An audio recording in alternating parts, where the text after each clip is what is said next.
Welcome to episode 2 of Puppy Corner. Today, we are deep diving into health testing by Doberman breeders and the role all this plays in your puppy search, happening right now on Doberman Planet.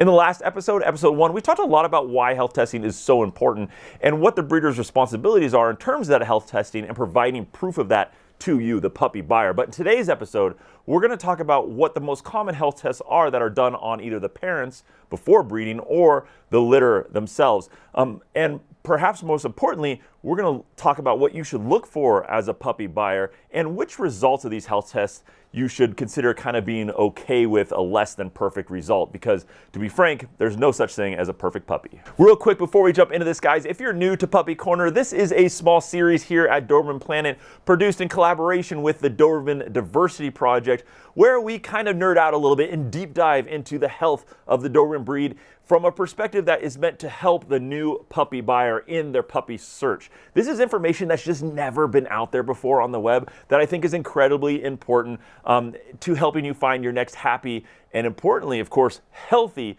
Doberman companion. So let's jump straight into it. Up first, let's talk about some of the most common health tests for Dobermans that you're most likely to run into during your puppy search. Now, the first one is tests surrounding dilated cardiomyopathy, or simply just DCM. Now, this one is arguably the most important of all the health tests. Now, dilated cardiomyopathy is a weakening of the heart muscle that can suddenly just kill a dog with almost no warning at all, and it's becoming a bigger and bigger issue in the Doberman breed.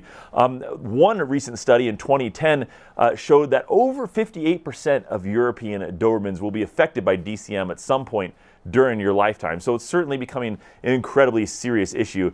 It's somewhat managed on the short term a lot of times if you catch it early enough, but most dogs diagnosed with DCM will usually die within between 6 months to 2 years after diagnosis. Now, as far as testing for DCM goes, there's currently really no accurate way of predicting if a specific dog will develop DCM at some point during their lifetime. There is 2 genetic health tests called the DCM1 and the DCM2 test, which looks for certain genetic markers that have been linked to the development of DCM, but it really only tells you if your dog's at a higher risk of developing DCM, but we don't know how much higher, and it also doesn't mean that your dog will for certain get DCM if they test for it with the DCM1 or DCM2 tests. Far better than those tests are echocardiogram and 24-hour Holter monitors. Now, an echocardiogram is a way that a veterinarian can look at the dog's heart and see how it's beating. A 24-hour Holter monitor is a small device that attaches to the dog's side, records the heartbeats over like a 24-hour period, and then that information is sent off and analyzed to kind of see how the dog's heart is functioning. Those tests are far more accurate at diagnosing and detecting DCM early, and that's kind of the only tool we have at the moment. Right now, the European Society for Veterinary Cardiology recommends that a Doberman begins testing at 3 years of age with echocardiogram and 24-hour Holter monitors, and it repeats those tests every year thereon after to make sure to detect DCM as early as possible. But probably still the best way to make at least an educated guess as to whether or not a puppy you're looking at is likely to develop DCM in the future is to find out the puppy's pedigree and family history and determine at what age and of what cause other dogs in his lineage died from. This will give you a much clearer picture of these types of things. So you could do this a couple ways. One is to just ask the breeder, but that, of course, relies on the breeder knowing this information and being open and honest about at what ages and of what causes various dogs in that puppy's family history died from. Another way is to do your own digging as best you can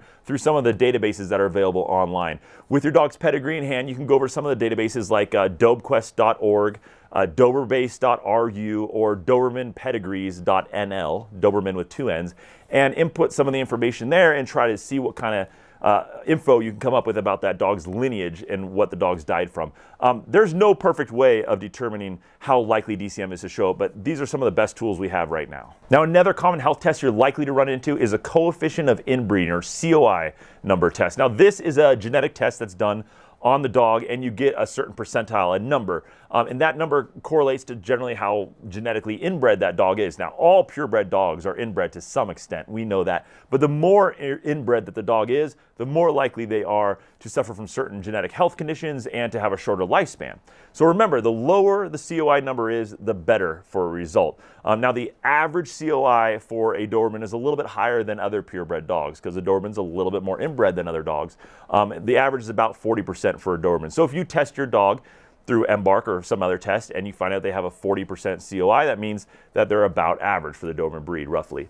Now, like my Doberman Arlo as an example, I tested him and he has a 48% COI number, which is a little bit higher than average. So statistically, he's likely to have a bit shorter lifespan than other Dobermans, which, you know, we will certainly work to keep him healthy other ways, but this is just such critical information to know as early as possible. Another common test you're likely to run into is tests on the dog's hips, because hip dysplasia is really common in Dobermans. We know that, but we don't really know how common it is. Some studies say as little as 5% of Dobermans might be affected. Others say is up to 70%. So really these studies conflict and we don't know how common it is, but it is good to test for, and a lot of breeders do. Really, the hip testing is done by an in-person exam at a vet where they usually take x-rays and examine the hips and send out all the information to get a rating on the hips. It's done on the parents before breeding. And the rating they get is usually from different organizations such as OFA, Orthopedic Foundation for Animals, or Penn Hip. These are two of the most common types of ratings you're likely to see. Here on your screen right here is a typical certificate you might see. This one is an OFA rating of a dog's hip, and you'll get a rating such as good, fair, or excellent. In the case of this one, you can see that the dog was rated as having good hips. The next common testing you're likely to run into is eye testing. Now, there are many different inherited diseases that can affect the Doberman breed, but one of them, we know a lot about how it transfers from parent to offspring, and that is called this. This is two terms for the same condition. I'm not going to try and pronounce it for you. It's on your screen. You can also just refer to it by its acronym, PHPV. That's probably a lot easier. This, if your dog's affected by it, it'll usually be present from birth. So most breeders will just get the parents tested and cleared of that, or certified cleared of that, before they breed the dogs. But you can also have the puppies themselves checked.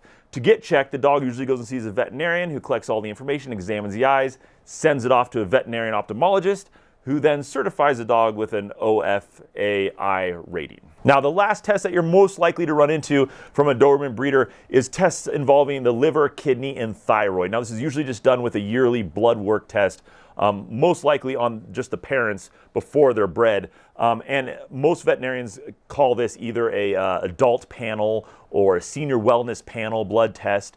But if you want to make sure that whatever blood test the dogs are getting includes what you need for the Doberman breed, make sure that the blood test includes the following. That includes a chemistry test, a CBC or complete blood count test, and a total T4 test. If your blood work includes these three tests, then you'll definitely have kind of what you need, the most important aspects for the Doberman breed.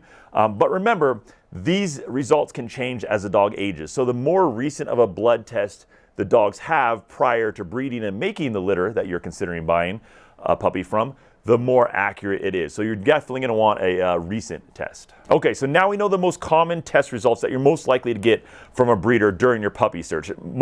Namely, we have the DCM test results, the coefficient of inbreeding or COI results, hip certification, eye certification, and the blood work results, which hopefully will include liver, kidney, and thyroid results. Now, out of all of those, which are the most important? Because not every breeder is going to check all those boxes and do all that testing on their dogs. In fact, most breeders won't do them all. So which of those should you be most concerned with? Well, the answer to this is really just completely up to you. Look, after many conversations with the Doberman Diversity Project and other people, this is what matters most to me. This is my personal opinion for me when I'm on a search for a puppy. I look for DCM results.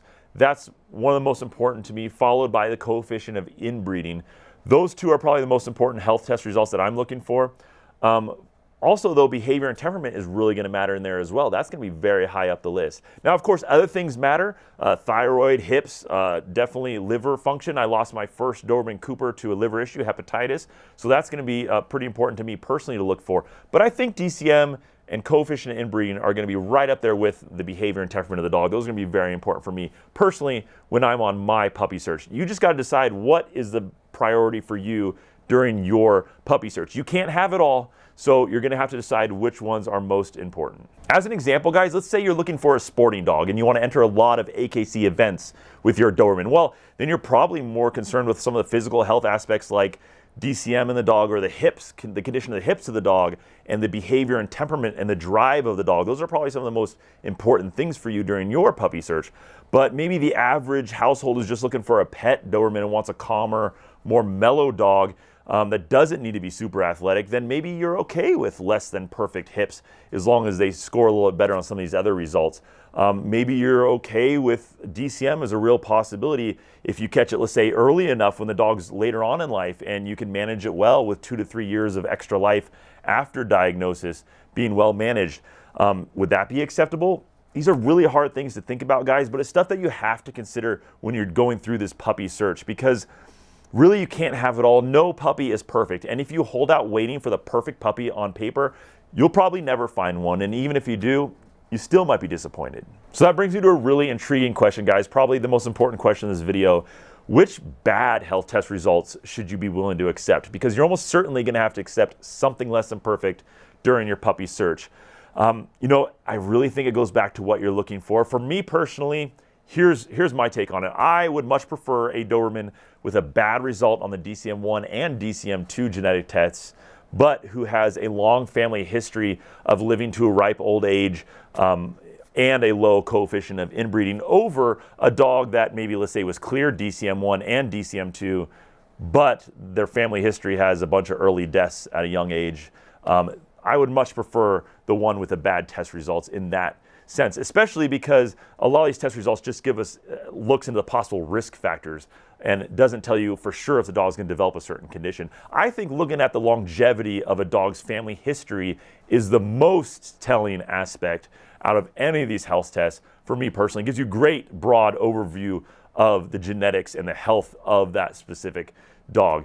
I do think it's important also, of course, to avoid the high COI numbers. 40% is average, so if you're offering me a dog with 50% or higher, I'd be really hesitant to take that dog unless they had a really strong family history of living to a ripe old age. A quick update for you guys. In the last episode of Puppy Corner, I told you about an exciting thing called the estimated breeding values, or EBVs, as a possible tool for eliminating or helping us be the saving grace of the Doberman breed from this horrible thing of DCM, this heart disease that's just killing so many of them. Well, I spoke to the Doberman Diversity Project just recently, and the exciting news is they are very, very, very close to developing this new way of gauging the breeding values for Dobermans, a new way of breeding them and selecting mates that can really help to squash this DCM thing, guys. This is the tool that we've been waiting for to save us from DCM. This is a big deal. I'm on the edge of my seat here, guys. This DCM has been affecting over 58% of Dobermans, and it's just been the big killer. And I'm just so excited to see what happens with this research that the Doberman Diversity Project is doing. So guys, if you want to support the Doberman Diversity Project and all the incredibly important work they're doing for this breed, definitely consider donating to them. They're looking for donations from people like you. They are a 501c3 nonprofit organization, so talk to your tax professional, but that may mean that you can deduct your donation from your taxes as well. In order to donate, please look in the link in the description down below this video. I'll have a link to their donate page. You can also just go to dobermandiversityproject.org/donate, and that'll take you straight there as well. I did talk to them, and they said if you wanted to talk about the progress they're making on DCM and their research before deciding whether or not to make a donation, they'd be more than happy to talk with you as well. And guys, if you're out there struggling right now to find a Doberman breeder and your next puppy, hang in there. I know the search isn't easy, but it'll be so worth it in the end. And if you scroll down and look just below this video for the bright red subscribe button, if you click that button and the bell icon next to it, it'll make sure you don't miss another episode. And if that button is gray, then congratulations, you're off the hook. You've already done it. Thank you so much. Guys, thank you so much for watching this episode of Puppy Corner, the second episode in this series here at Doberman Planet, dedicated just to you, the new puppy buyer, and brought to you with the help of the good people at the Doberman Diversity Project. See you on the next one.